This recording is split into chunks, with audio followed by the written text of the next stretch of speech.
Hello friends, મુદ્રિકાસ કુકમાં સ્વાગત છે તમારું.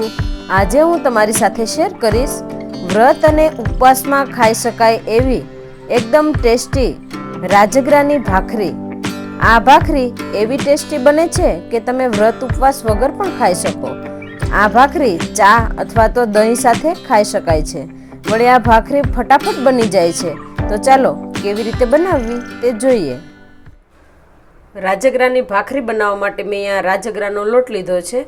આ રીતનો ઝીણો આવે એ લીધો છે. 1 કપ. સ્વાદ પ્રમાણે ફરાળી મીઠું. 1 મોટી ચમચી સફેદ તલ, જો તમે તલ ખાતા હોય તો એડ કરી શકો. 1 ચમચી આખું જીરું. અડધી ચમચીથી ઓછો મરી પાવડર. 1 મોટી ચમચી મોણ માટે તેલ એડ કરીશું. 1 મોટી ચમચી આદુ મરચાંની પેસ્ટ. આદુ મરચાંની પેસ્ટ તમે તમારા ટેસ્ટ પ્રમાણે એડ કરી શકો. 3 ટેબલ સ્પૂન જેટલા ઝીણા કાપેલા ધાણા. હવે મેં અહીંયા નાના 2 બટેકાને બાફીને લીધા છે, એ એડ કરીશું, પણ આપણે અહીંયા છીણીને એડ કરીશું. આ રીતે બટેકાને છીણીને એડ કરવાના છે.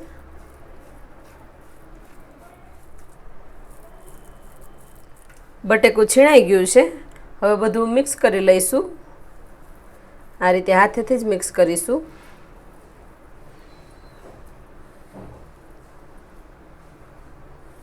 બધું મિક્સ થઈ ગયું છે. હવે આપણે આની અંદર બાફેલા બટેકા એડ કરેલા છે એટલે પાણીની જરૂર પડે એમ નથી. જો લોટ કોરો રહેતો હોય તો તમે થોડું પાણી નાખીને લોટ બાંધી શકો. અહીંયા આપણે બાફેલા બટેકા નાખ્યા છે એટલે પાણીની જરૂર જ નથી પડવાની. તો હવે આ રીતે લોટ બાંધી લઈશું. જરૂર પડે તો થોડું પાણી એડ કરી શકાય. લોટ બંધાઈ ગયો છે. આ રીતનો મીડિયમ કડક લોટ બંધાઈ ગયો છે. તો હવે ભાખરી બનાવી લઈશું. તેલવાળો હાથ કરીને એકવાર મસળી લઈશું. હવે આ રીતે લુવા બનાવીને ભાખરીને વણી લઈએ. તમારે જે સાઈઝની ભાખરી બનાવી હોય એ સાઈઝના તમે લુવા બનાવી શકો.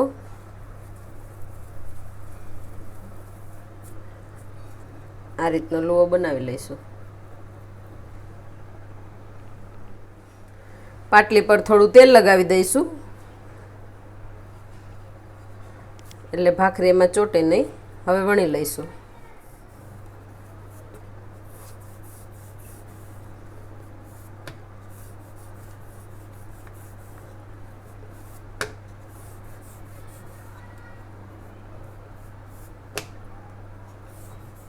ભાખરી આ રીતની વણાઈ ગઈ છે. થિકનેસ આ રીતની રાખીશું. તો આ રીતે બધી ભાખરી બનાવી લઈશું. ભાખરીને વણી લીધી છે. હવે શેકી લઈશું.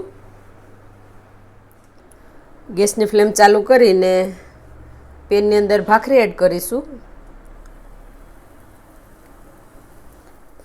ભાખરી ઉપર થોડું તેલ લગાવી દઈશું. તમારે અહીંયા ઘીથી ભાખરી શેકવી હોય તો શેકી શકો તમે.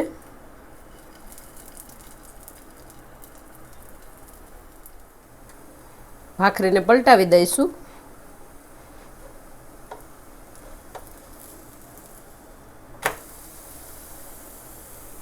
એકદમ સરસ શેકાઈ ગઈ છે એક બાજુ. હવે ઉપર થોડું તેલ લગાવી દઈશું.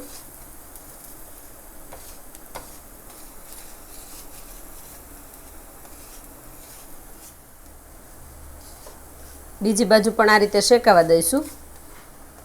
ગેસની ફ્લેમ લો રાખીશું. ભાખરી બંને બાજુ શેકાઈ ગઈ છે. હવે કાઢી લઈશું.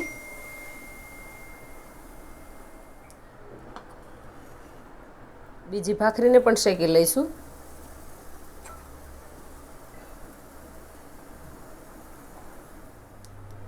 ભાખરી તૈયાર થઈ ગઈ છે. હવે ઘી લગાવી દઈશું અને આ ગરમા ગરમ ભાખરીને સર્વ કરીશું. બનીને તૈયાર છે ઉપવાસમાં ખાઈ શકાય એવી ફરાળી ભાખરી.